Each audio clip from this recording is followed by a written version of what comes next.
بسم الله الرحمن الرحيم. كونوا ربانيين.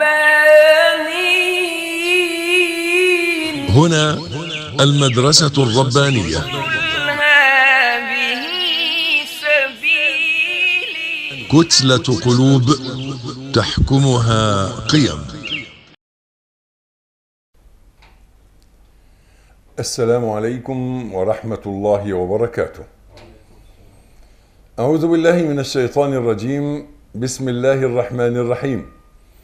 إن الحمد لله أحمده تعالى وأستعينه وأستغفره، وأعوذ بالله تعالى من شرور أنفسنا ومن سيئات أعمالنا. من يهده الله فلا مضل له، ومن يضلل فلا هادي له. وأشهد أن لا إله إلا الله وحده لا شريك له، وأشهد أن محمدا عبده ورسوله. اللهم صل على محمد وعلى آل محمد كما صليت على إبراهيم وعلى آل إبراهيم إنك حميد مجيد. اللهم بارك على محمد وعلى آل محمد كما باركت على إبراهيم وعلى آل إبراهيم إنك حميد مجيد. يا أيها الذين آمنوا اتقوا الله حق تقاته ولا تموتن إلا وأنتم مسلمون.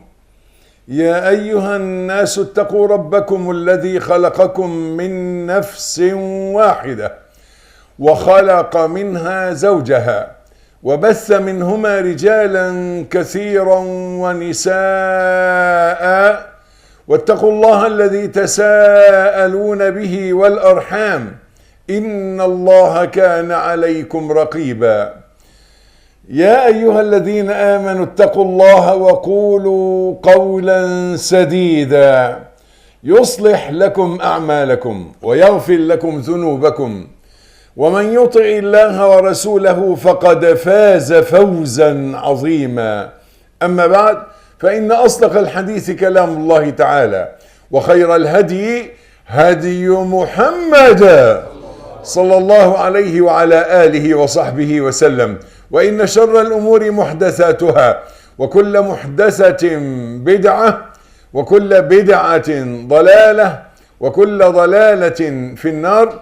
ثم أما بعد، فإخوتي في الله، والذي فلق الحبة وبرأ النسمة إني أحبكم في الله، وأسأل الله جل جلاله أن يجمعنا بهذا الحب في ظل عرشه يوم لا ظل إلا ظله.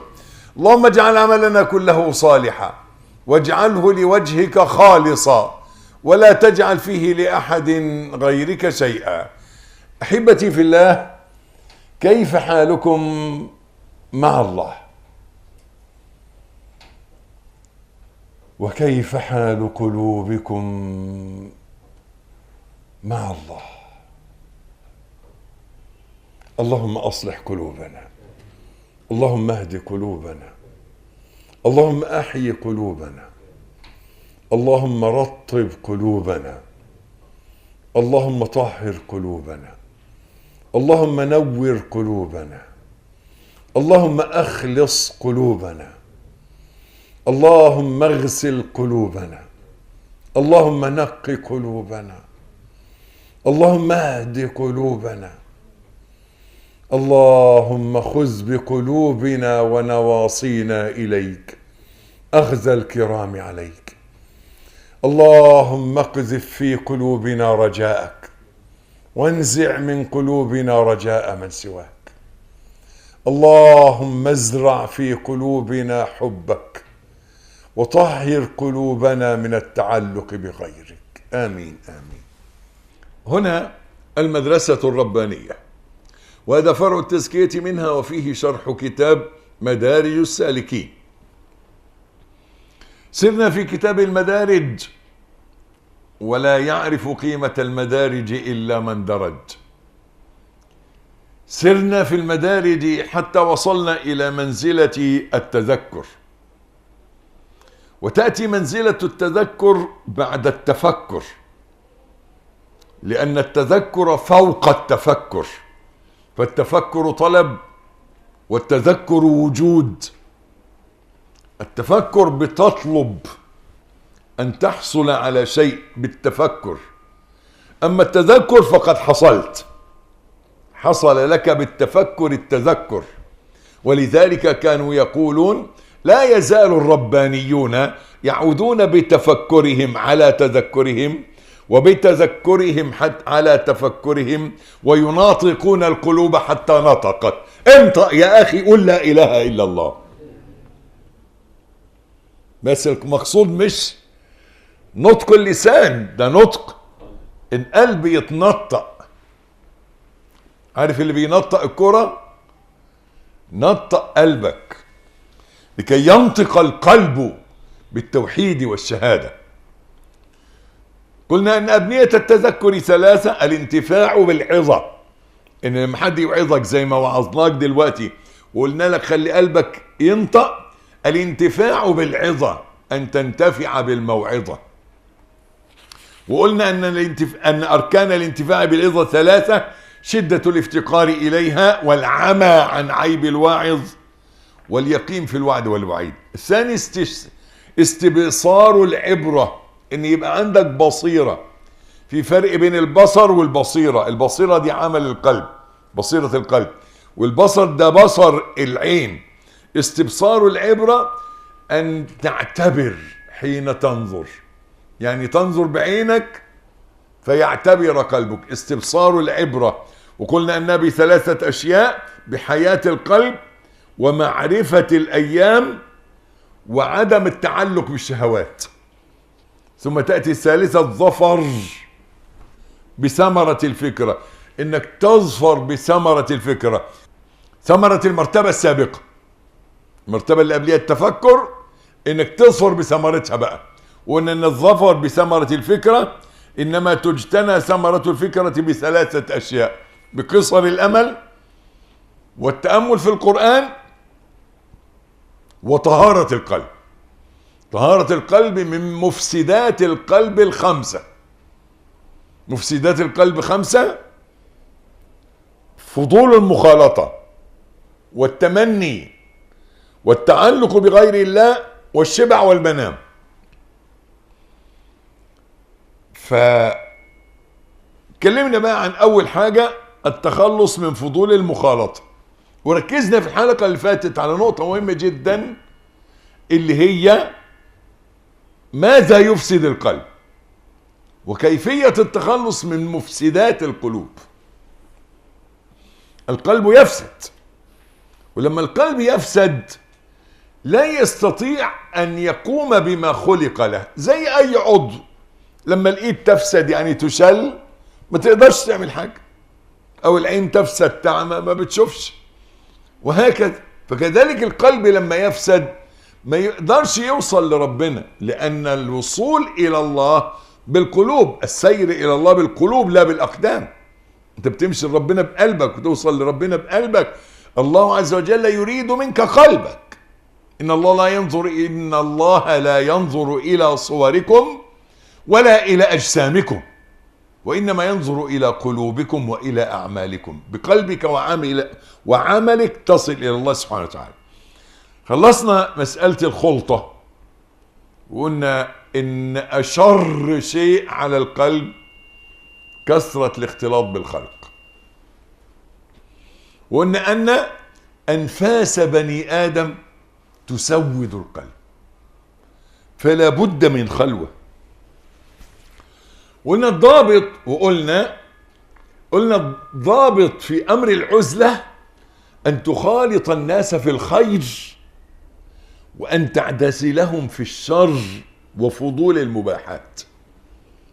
يبقى في الخير في صلاة الجمعة والجماعات، في حضور مجالس العلم ومجالس القرآن، حلقات القرآن، تخالطهم في الخير. أما في الشر تعتزل الناس. واتكلمنا كتير بقى في القضية ديك، ان اللي مضطر بيروح الشغل وقاعد في المكتب معاه 5 6 في المكتب، ما دي خلطة بالبشر، وده بيتكلم وده بيحكي وده بيقص وده بيضحك وده بيهزر وده بينكت وده بيحارب ويجادل في مسائل، كلام عن الكورة وكلام عن الفن وكلام عن اعمل ايه؟ يا اما تحول المجلس ده لمجلس ذكر، انك تذكرهم بآية، بحديث، بموقف للنبي، بالكلام عن المواسم. يعني كنا في موسم ايام العشر، في الاضحية وعيد الاضحى والصدقة واطعام الفقراء. حولوا المجلس ذكر. ان ما قدرتش ان تسل نفسك من بينهم فتكون الحاضر الغائب، تخلع نفسك قلبك ويسجد قلبك عند الرب، وتبقى انت في وادي والناس في وادي. نمرة 2، المفسد الثاني من مفسدات القلب ركوبه بحر التمني. ابن القيم بيقول بقى في شرح في مدارج السالكين، يقول ايه؟ وهو بحر لا ساحل له، وهو البحر الذي يركبه مفاليس العالم. ابن القيم كان في زمن 750 هجرية، احنا النهاردة 1442، يعني بعد منه ب700 سنة. لو رأى زماننا هذا في زماننا ما لم يتخيله أحد من السلف قط، في قضية التليفونات والتلفزيونات والنت. التليفون والتلفزيون والنت، هذه مصيبة لم يصب أحد بمثلها، مصيبة ومشكلة كبيرة. لما بيتكلموا عن بحر التمني، كان واحد قاعد وبيحلم انه يبقى غني، بيحلم انه هو يتزوج واحدة جميلة، بيحلم. اما النهاردة فالاحلام بقت فظيعة فظيعة. لذلك احنا بنعاني في زماننا، وواضح انها مشكلة قومية، يعني مشكلة حياتية، من فساد البيوت، خيانة الزوجية، كثرة الطلاق، فساد البنات. ده واقع عايشينه والمعترفين به. المحاولات البائسة اليائسة في إصلاح هذا، بمنع الطلاق لا، مش هتتحل كده. هي مش هتتحل كده، وإنما تتحل بإصلاح البيوت. لكن عشان نصلح، كتير جدا قلت الجملة دي، ودي أساس في حياتك. عشان صلح السبب المفسد، عالج السبب، مش تعالج الأعراض والمظاهر، لا، عالج الأسباب. فتعال نشوف ايه السبب. السبب هو ده: أحلام اليقظة، هلاوس وأوهام الواقع الافتراضي. هلاوس وأحلام الواقع الافتراضي، إن واحدة زوجها بيجري على أكل عيشه وبيلف ويدور طول النهار ويرجع آخر النهار مهدود، يجي واحد فاضي فارغ يتصل بالتليفون يعاكس، فيقول كلام فيفسد. انك انت الزوجة دي دخلت على النت وشافت مسلسل تركي، والاحلام، الحب والهيام والغرام والكلام والفسح والجري والغنى. انا فين من ده؟ فتفسد الحياة.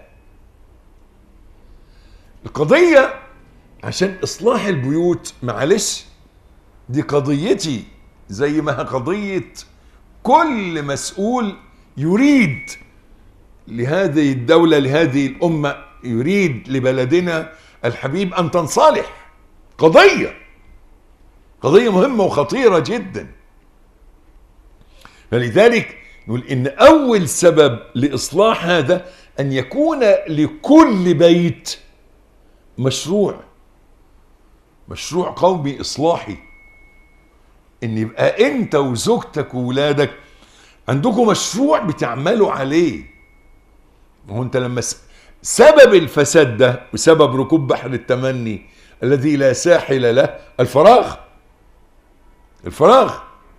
الزوجة لما تبقى قاعدة كده في البيت ما وراهاش حاجة، ما بتعملش حاجة، هتعمل ايه؟ هي دي الدخول على النت، الكلام مع الاخريات. وتلاقي بقى الدخول على النت ده، انت دلوقتي انت هتقول ايه؟ ان انا اخليها تدخل تاخد كورسات.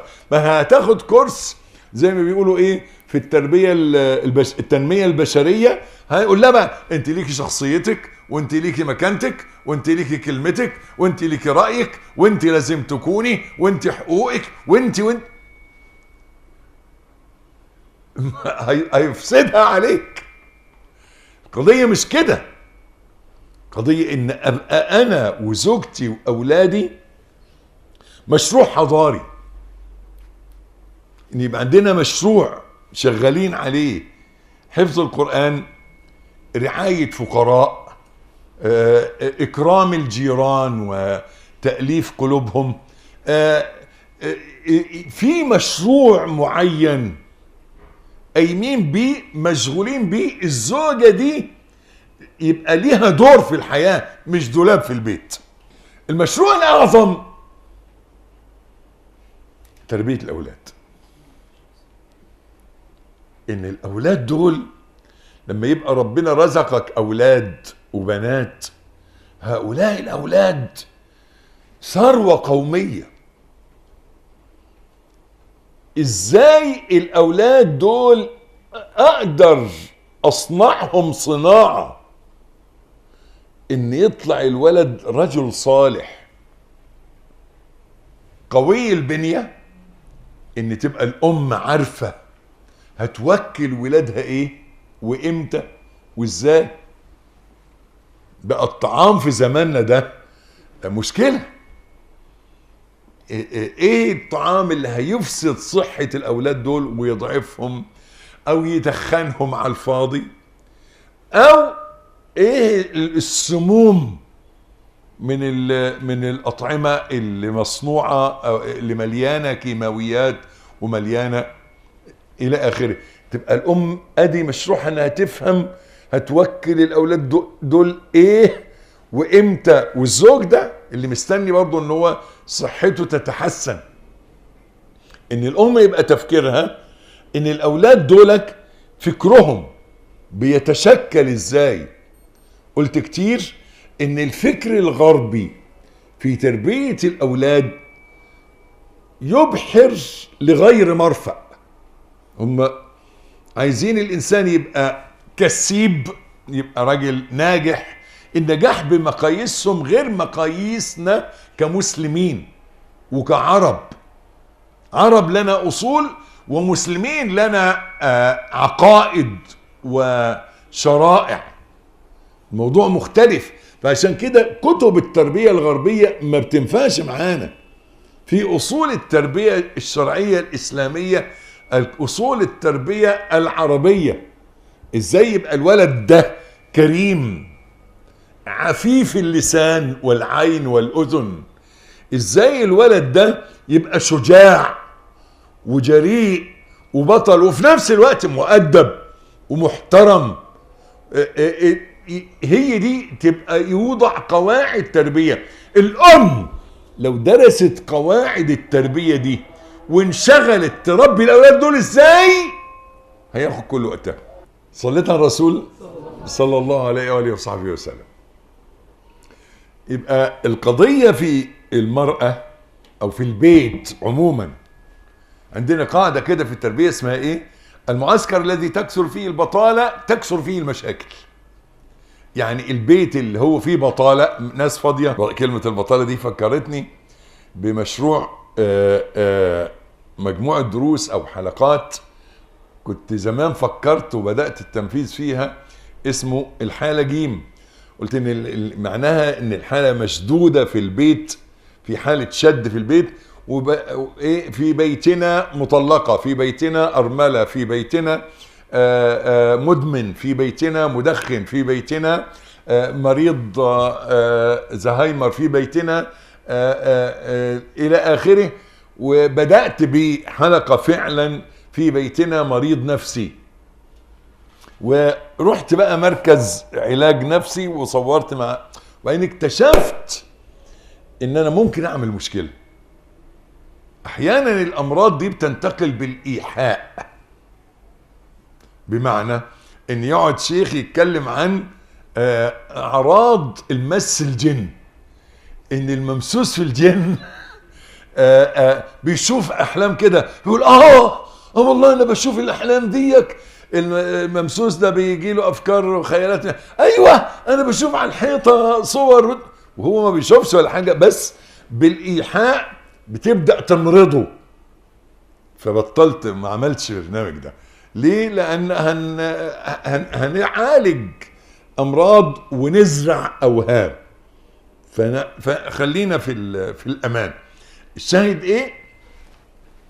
ان البيت، كنا بنقول البيت اللي فيه بطالة، يعني زوجة فاضية، والفاضية ديك مش هتفضى، اصل هي نفسك ان لم تشغلها بالحق شغلتك بالباطل. من قضية الاوهام، بحر التمني ده من قضاياه، ان احيانا لما تبقى الزوجة فاضية بتقعد تسترجع افكار، تلاقيها جابت لك حاجة من 20 سنة. اول ما اتجوزنا فاكر لما سبتني ليلتها ورحت؟ يا بنتي احنا كنا عايشين مبسوطين وكويسين جدا، انت بتفكري في ده ليه؟ لا ده انت لما عملت كده وانا عملت كده. طب ما انت كنت راضية ومبسوطة بده. لا كنتش مبسوطة بس ما كنتش بقول لك. تبدأ تسترجع حاجات زي ما قلت لك كده من 20 سنة و30 سنة، او بقى اللي متجوزين جداد دولك، ان في وقت كده واحنا مخطوبين فاكر انت عملت ايه؟ انا ما كنتش ناوي اتجوزك بس برضه قلت زي بعضه. ايه اللي جاب الافكار دي دلوقتي؟ هو ده بقى الفراغ الفكري. الفراغ الفكري زي ما قلت لك، لازم مشروع قومي عملي في البيت لصناعة هؤلاء الأولاد الثروة القومية، ثروة البلاد، إن الشباب دول يطلعوا صالحين في هذا الجو. ما تظنش إن المدرسة هتربي لك أولادك ولا المناهج هتربي لك أولادك إطلاقا. المدرسة والمناهج هيعلموهم، لكن التربية لازم البيت، لازم الأب والأم.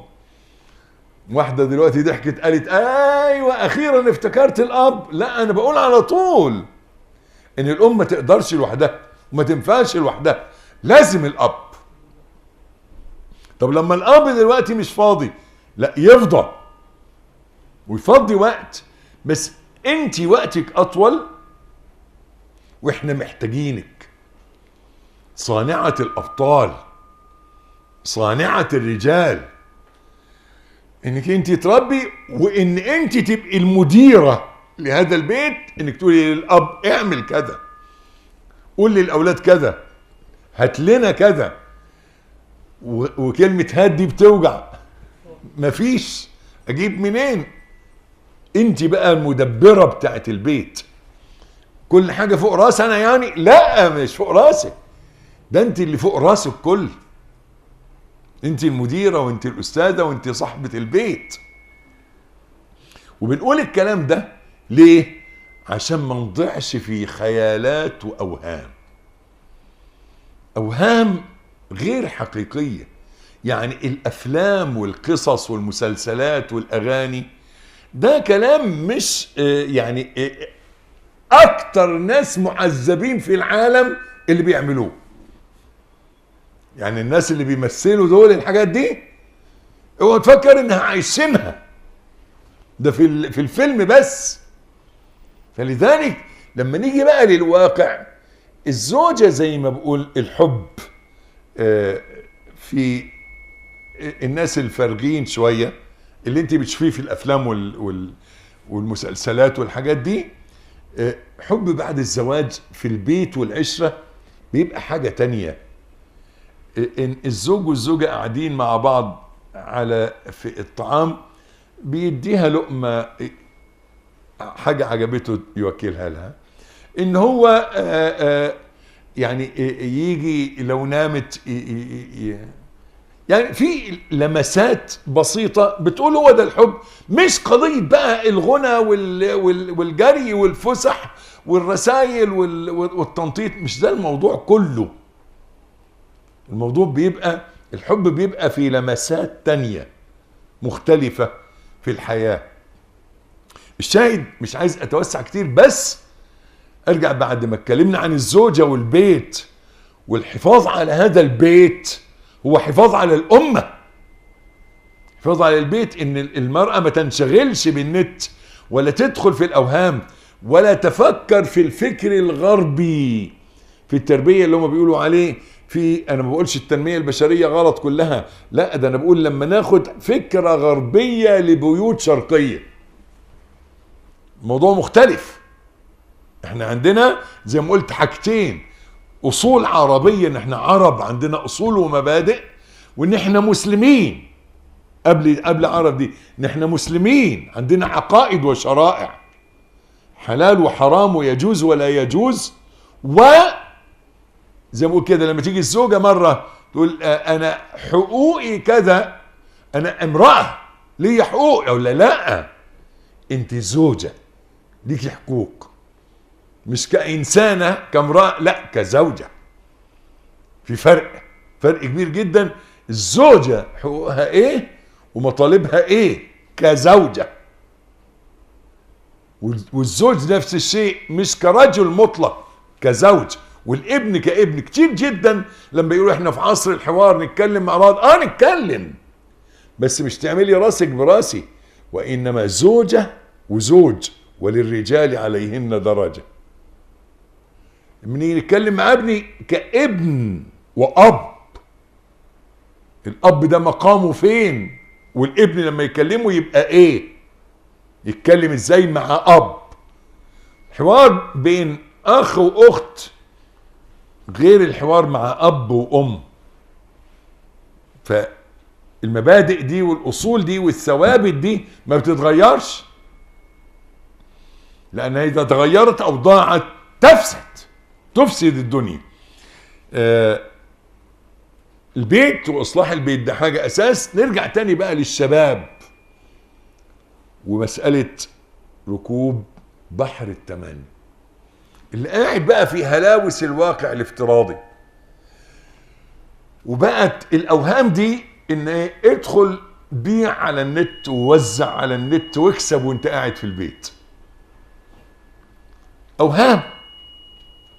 وكثرة عمليات النصب والسرقة عايش اوهام، وقاعد في بطالة وعطالة مريبة، مبقاش بيتحرك. عارف واحد فاز في كرة القدم على النت. كرة القدم على النت ازاي دي؟ بيلعبوا كرة على النت ازاي؟ بيلعبوا كرة هو قاعد؟ يعني لا جري في الملعب 100 متر دولك 20-30 مرة يلف الملعب، ولا نط ودى الكرة بدماغه، ولا شاط الكرة برجله، قاعد بيلعب جواه. هي ديك مصيبة من المصائب،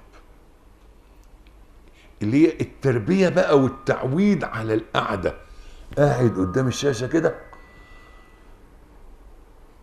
العته يقول لي لا ده دماغ، على فكرة ده بتشغل دماغه وشغل جامد جدا، دي محتاجة ذكاء عالي. القعدة يا ابني، القعدة احنا بنتكلم على في فرق بين الانسان القوي اللي بيتحرك وبيتنطط وبيجري وبيلعب وبيفكر برضه، مش وهو قاعد.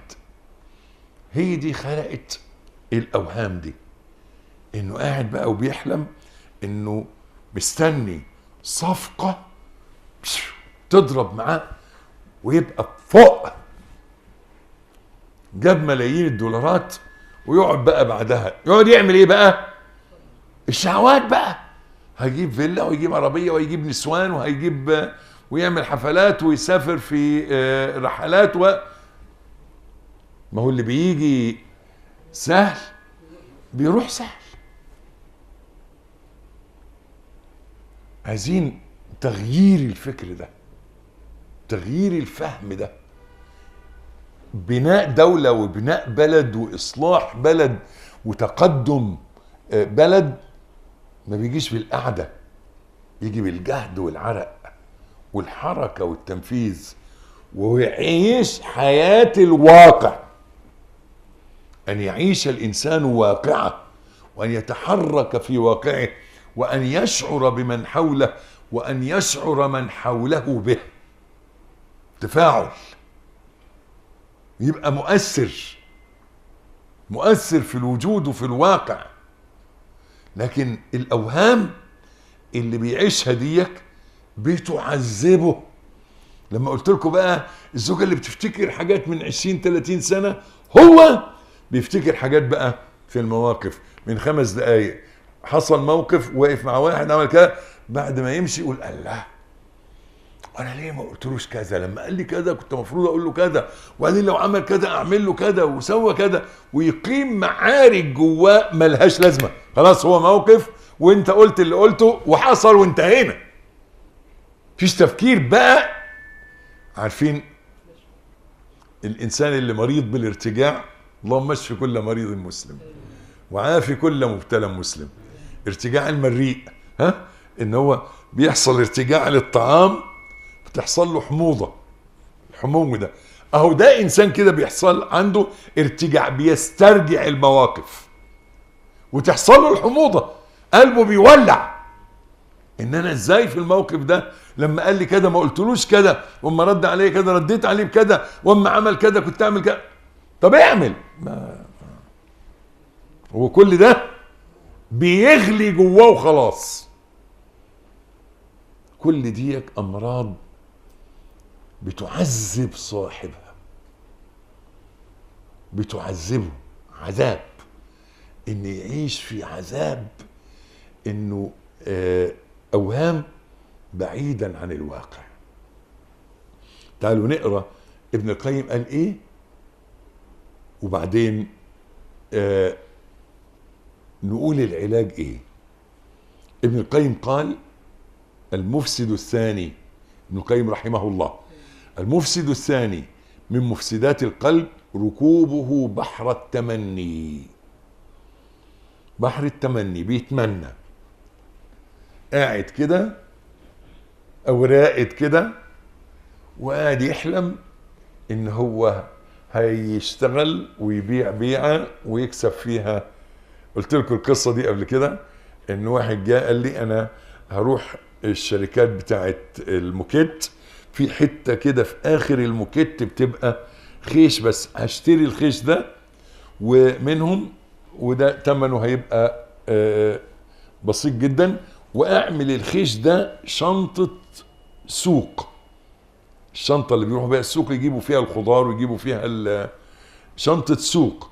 الحاجات دي هشتريها ب2 جنيه واعمل الشنطة وابيعها ب50 جنيه. هشتري 3000 متر اعملهم 6000 شنطة في 50 جنيه ب300 ألف جنيه، وانا دفعت فيهم 2000 جنيه، يبقى كسبت 280 ألف جنيه. كسبت 280 ألف جنيه فين؟ ده في دماغه. لما راح وجاب وباع واشترى ما اتباعتش وخسر ال 280 ألف جنيه، ما اتباعتش. هي دي القضية هنا، ان في فرق بين الاحلام والاوهام والترتيبات العقلية والواقع. ما اجي اتعامل مع الواقع بقى، اشتري وبيع واصنع ووزع، هعرف ايه اللي ينفع وينفع، ومع كثرة التجارب هنجح، بس مع التنفيذ والفعل، مش الكلام، مش حياة الاوهام. فلذلك ركوب بحر التمني ان يقعد كده ويتمنى، ايوه هعمل صفقه واكسب كذا، وبعدين هجيب بقى فيلا فيها كذا، لازم الفيلا اللي هسكن فيها حمام سباحه، هتزوج واحده كذا وكذا بنت فلان الكبير، وبعدين انا هوصل بقى هبدا اعمل تعاقدات وصفقات، وهكبر وهيبقى عندي هجيب عربيه مش عارف نوعها ايه، وهغير ايه، وهخلف بقى 16 ولد، والاولاد دولك بقى هيبقوا شركه، ويبقى ده كل ده فين؟ في دماغه. قلنا ان اول عامل لتحقيق الاحلام ان تستيقظ. اول حاجه عشان تنفذ اللي في دماغك انك انت تصحى. عشان كده بيقول ابن القيم ايه؟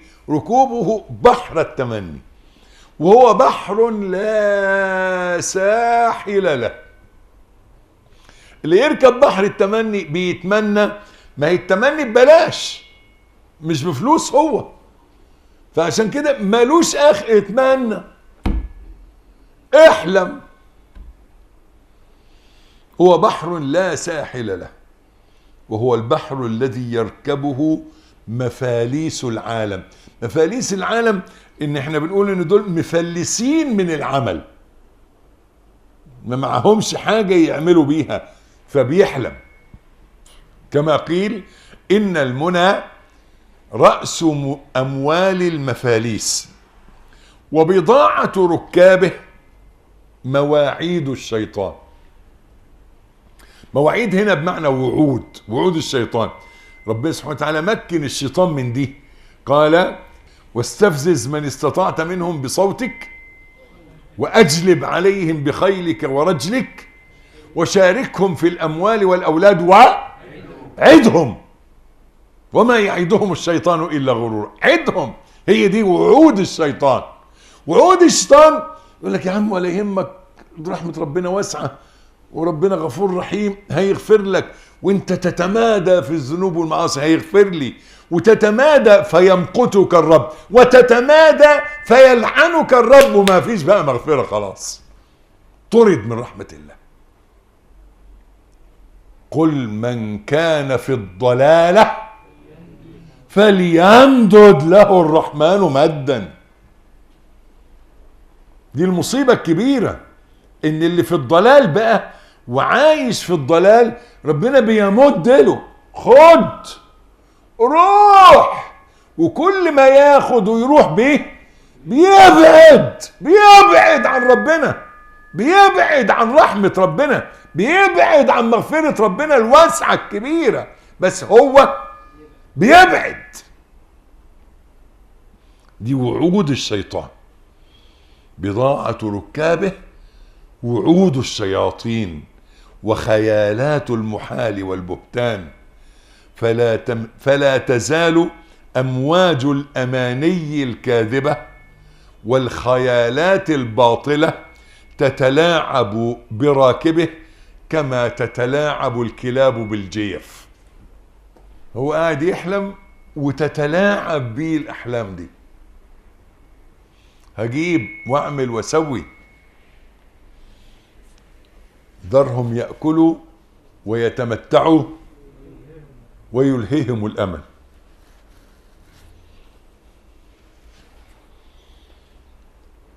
وعلى فكرة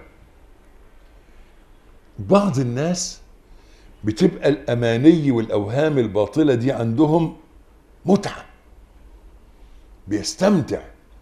ليه؟ لأنه بيصطدم بواقع مرير، فبيهرب من مر الواقع بالأحلام دي، يستمتع بيها. وهي بضاعة، كلام ابن القيم رحمه الله في المدارج، وهي بضاعة كل نفس مهينة خسيسة سفلية ليس لها همة تنال بها الحقائق. ما عندوش همة يعمل في الواقع، فقاعد بيحلم في الخيال. ليس لها همة تنال بها الحقائق الخارجية بل اعتاضت عنها بالأماني الذهنية، وكل بحسب حاله. والمتمن للقدرة والسلطان، رشح نفسي عضو المجلس الشعب، وهبقى عضو مجلس الشعب ورئيس مجلس الشعب ووزير، وبعدين ابقى رئيس وزراء، وابقى بيحلم. دي فين؟ في دماغه، بيحلم احلام، من متمن للقدرة والسلطان، ومن متمن للضرب في الارض والتطواف في البلدان. هيبقى معايا فلوس كتير بقى، وهسافر بقى سياحة، هروح جزر المالديف، وبعدين هروح من هناك على اتفرج في الحته الفلانيه، واروح اتفسح في الحته الفلانيه، واستمتع في الحته الفلانيه، واعمل اشتري جزيره مش عارف فين. بيحلم. او متمن للاموال والاثمان، او متمن للنسوان والمردان، فيمثل المتمني صورة مطلوبه في نفسه، يمثلها وقد فاز بوصولها والتز بالظفر بها، فبينما هو كذا على هذه الحال إذ استيقظ فإذا يده والحصير، لقى نفسه واقع على الأرض ماسك في السجادة. فين الأماني ديك؟ ده كانت في الأحلام. أما صاحب الهمة العلية أمانيه حائمة حول العلم والإيمان والعمل. الثاني بقى أمانيه حول العلم. زي ما قلت لكم كتير ان الانسان يفضل يتعلم طول عمره. قلت كتير ان الداعية اللي ما يقعدش يقرأ كل يوم على المكتب 4-5 ساعات يبقى جاهل، ما يبقاش داعية، ما ينفعش. لازم يقرأ ويهري الكتب. عشان كده بقول للزوجة في البيت لازم تقري. وانا اتبسطت جدا ان في المعرض السنة دي، معرض الكتاب، في فعلا كتب كتير جديدة. لسه في كتب بتطبع وكتب بتنشر، وجميل ان يبقى فيه قراء. بس هتقرا ايه؟ ده المهم جدا. مهم جدا ان الزوجة في البيت هتقرا ايه. لما قلت انها تهتم بالاكل، لا مانع منها تقرا كتاب في الاكل، بس بحذركم برضو من النت، لان كل الناس بتكتب على النت، وكل الناس بتكتب على الواتس وتنشر على الواتس، وممكن الكلام ده يبقى كله غلط، لان الكلام اللي بيتقال تجارب ناس، لكن انا عايز كلام علمي من مصدر موثوق. هذا الكلام مؤسس او مؤصل باصول صحيحة علمية. تقرا كتاب في موضوع الاكل والشرب والمأكولات النافعة، تقرا كتاب في تربية الاولاد وصحة الاولاد، تقرا كتاب في كيفية تعميق. قلت كتير قوي ان ربنا سبحانه وتعالى في قوله جل جلاله قالت الاعراب امنا قل لم تؤمنوا ولكن قولوا اسلمنا ولما يدخل الايمان في قلوبكم. انهم محتاجين نقرا وندرس كيف يدخل الايمان في قلوبنا، كيف ادخل الايمان في قلب الطفل، كيف ادخل الايمان في قلب البنت الناشئة. البنات اللي بتنشأ النهاردة ساعة ما تقف على رجليها مشكلة كبيرة، مشكلة كبيرة في فتيات التوك توك دي اللي بيقولوا عليها. مشكلة كبيرة في ان البنت الفلوس، ده مجال الفلوس. الفلوس، بس الفلوس الثمن اللي بتدفعه مقابل الفلوس دي. البيت بقى هو البيت اللي يقدر يعصم بنته من انها تزل في هذا الانحراف، هذا الانحراف المشين، ان تنضبط قضية الفلوس. لينا كان مجموعة محاضرات بعنوان موقف الاسلام من المال. قلنا القضية المشهورة انت الأحب إلى الله انك تبقى غني ولا فقير؟ وقلنا الجواب على هذا السؤال ان الأفضل عند الله ان تكون راضيا مرضيا. غني بقى ولا فقير مش ده الموضوع، ان تبقى راضي وربنا راضي عنك. هو ده الأحب إلى الله، ان تبقى انت راضي بربنا وان ربنا راضي عنك. هو ده، دي متعة الحياة والآخرة، متعة الدنيا والآخرة، الرضا. فلذلك صاحب الهمة العالية حول العلم، ان احنا نربي المرأة في البيت، انها القضية مش قضية انها معاها مؤهل ايه، لا، قضية ابعد من كده بكتير جدا. تفضل طول عمرها تقرأ، وان احنا نربي اجيالنا على حب القراءة وحب الكتب وادمان القراءة، وان الولد الطفل من صغره ان هو يقرأ كل حاجة بتقابله ويتثقف ويتعلم وينفتح ذهنه ويتفتق ذهنه، وانه يفكر الولد وهو في سنة 6 ابتدائي انه يألف كتاب.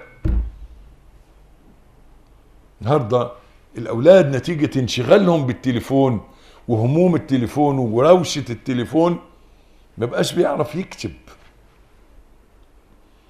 تعال شوف خط الناس النهارده في الكتابة، ما بيعرفش يكتب كلمتين على بعض، يمسك المصحف ما بيعرفش يقرأ آيتين على بعض.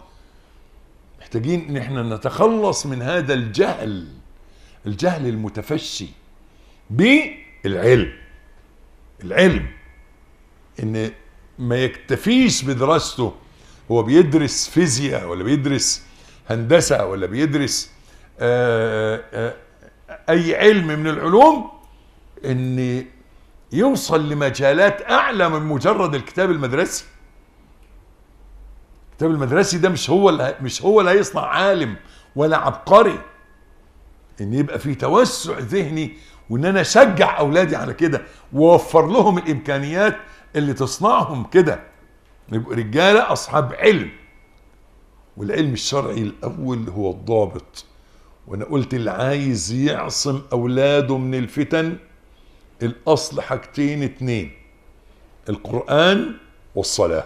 قال الله عز وجل: والذين يمسكون بالكتاب واقاموا الصلاة انا لا نضيع اجر المصلحين. فعصمة اولادك ان هو القرآن الاول والصلاة. اذا التزم بالمصحف والمسجد ان شاء الله ما يضيعش، ان شاء الله ما يضيعش ابدا. المصحف والمسجد، نبقى الولد في البداية المصحف حافظ قرآن وفاهم قرآن ودارس تفسير وبيصلي، وبعد كده ارميه في البحر يطلع سليم ان شاء الله، ان شاء الله باذن الله. ان الولد بعد كده يقول كده، خليه يدرس فيزياء ويدرس كيمياء ويدرس هندسة ويدرس تجارة ويدرس محاسبة ويدرس كل حاجة، لكن دايما بيشدوا للاصل المصحف والمسجد. ان الولد ساعة ما يسمع الاذان بيعمل حاجة في قلبه. الاذان بيشده للجامع. مش ممكن يسمع اذان وهو راقد على السرير ويفضل نايم، مش ممكن يسمع اذان وهو بيشتغل حاجة ويفضل شغال فيها، لا، ده الاذان هيخليه ينتفض من السرير، يترك. قالوا كان اذا رفع المطرقة وسمع الاذان لم ينزلها. رفع المطرقة هيدق حاجة وسمع الاذان يسيب المطرقة تنزل ورا ظهره ويجري على الجامع. هو الولد اللي متربي كده على المسجد وحب اهل المسجد والتعامل مع الامام والقرآن. يبقى العلم الشرعي والعلم الدنيوي الاكاديمي والايمان جواه ايمان راسخ ان هذا الكون بيد الله. قال له ايه؟ اذا رمت الإخلاص فقم إلى الطمع فاذبحه بسكين اليأس مما في أيدي الناس. ما هو ده برضو من الأماني. شايف مع واحد عربية، يا سلام، اهو ده ربك بقى بيدي بقى، اهو ده ما يستاهلش، وما نعرفش جابها منين، او تلاقيه عمل له نصبايا قاعد كده يفكر وانا عندي عربيه احسن منها، هجيب عربيه احسن منها اكيد، وهو نايم. وقلت لكم القصه باكدها دايما، اللي دخل واقف قدام معرض سيارات وعمال يبص للعربيه من هنا ومن هنا ومن هنا، فصاحب المعرض قال له انت عايزها؟ قال له اه عايزها. قال له والله لو عايزها بجد اديها لك. قال له والله عايزها بجد. قال له فين فلوسها؟ قال له لا معيش فلوس. قال له يبقى مش عايزها بجد؟ اللي عايزها بجد يبقى معاه ثمنها. انت كده عايزها بتهريج بهزار، فاللي عايزها بجد يبقى قدها، معاه ثمنها، مش في الاحلام، في الحقيقه. طلع ثمنها من جيبك، من شغلك ومن عرقك، من جريك، من كدك، من سعيك. يبقى قال له ايه؟ اذا رمت الاخلاص فقم الى الطمع فاذبحه بسكين الياس من في ايدي الناس، والذي يساعدك على الياس مما في ايدي الناس ان تعلم انه ما من شيء الا وبيد الله خزائنه وما ينزله الا بقدر معلوم. يبقى الايمان ان كل حاجة المخازن في ايد ربنا يعطيها لمن يشاء. الايمان ان ربنا سبحانه وتعالى بيعطي الذي يتعامل مع الله بصدق يعطيه ويفتح له حين يسلك الأسباب. عايزين نعلم أولادنا الإيمان إن ربنا خلق الأسباب. ربنا قال عن ذي القرنين وآتيناه من كل شيء سببا فأتبع سببا. إن اللي ربنا يريد إن هو يتمكن بيديله الأسباب، فإذا سلك في الأسباب وآتيناه من كل شيء سببا فأتبع سببا، ربنا سبحانه وتعالى لما اداله سبب مشي في السبب حتى بلغ مغرب الشمس، ثم أتبع سببا حتى بلغ مطلع الشمس. سبحانه وتعالى يقول إيه؟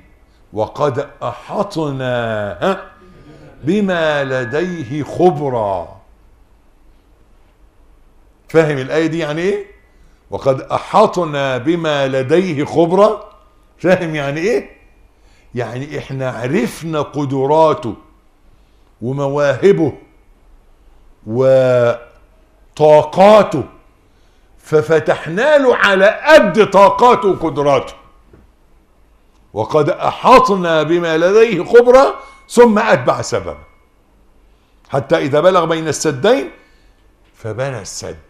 لما أحاط الله علما بقدرته قدروا يبني السد اللي ما قدرش يأجوج ومأجوج يعدوه.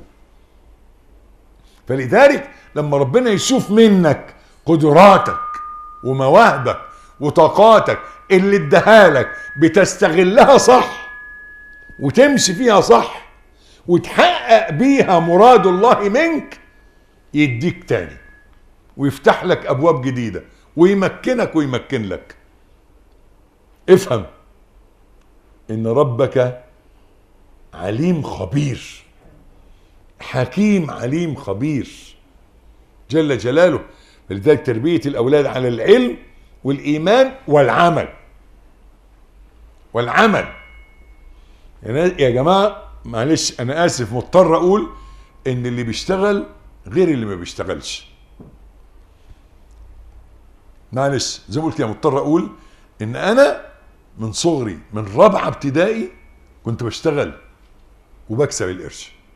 من وانا رابعة ابتدائي عندي 10 سنوات اشتغل واجري، اتحرك واعرق. هي دي علمتنا الحياة، ان الانسان يتعلم الحياة بالعمل، ان يربى اولادنا على العمل لا على البطالة والكسل. انا بقول ما فيش في مصر بطالة، في ناس مش عايزة تشتغل، الشغل كتير، بس فين اللي عايز يشتغل؟ عايز يشتغل وعايز يبدأ السلم من اوله. للأسف الشديد ان افسد الشباب تهور السرعة، انه عايز بسرعة يكسب ويبقى من الاول خالص، عايز يبقى صاحب شركة، وعايز يبقى، عايز تبقى، اشتغل اشتغل اشتغل، وتعود انك تشتغل بايدك وتحقق مراد الله عز وجل منك. ربنا خلقك ليه؟ قلت ان ربنا خلق كل انسان، الذي خلق فسوى والذي قدر فهدى. خلق كل انسان ورسم له طريقه. اعرف طريقك اللي ربنا رسمه لك وامشي فيه توصل. عايزين نخرج من بحر التمني. وهذا في اللقاء القادم. احبكم في الله واستودعكم الله، والسلام عليكم ورحمة الله وبركاته. بسم الله الرحمن الرحيم. كونوا ربانيين. هنا المدرسة الربانية. قل هذه سبيلي. كتلة قلوب تحكمها قيم.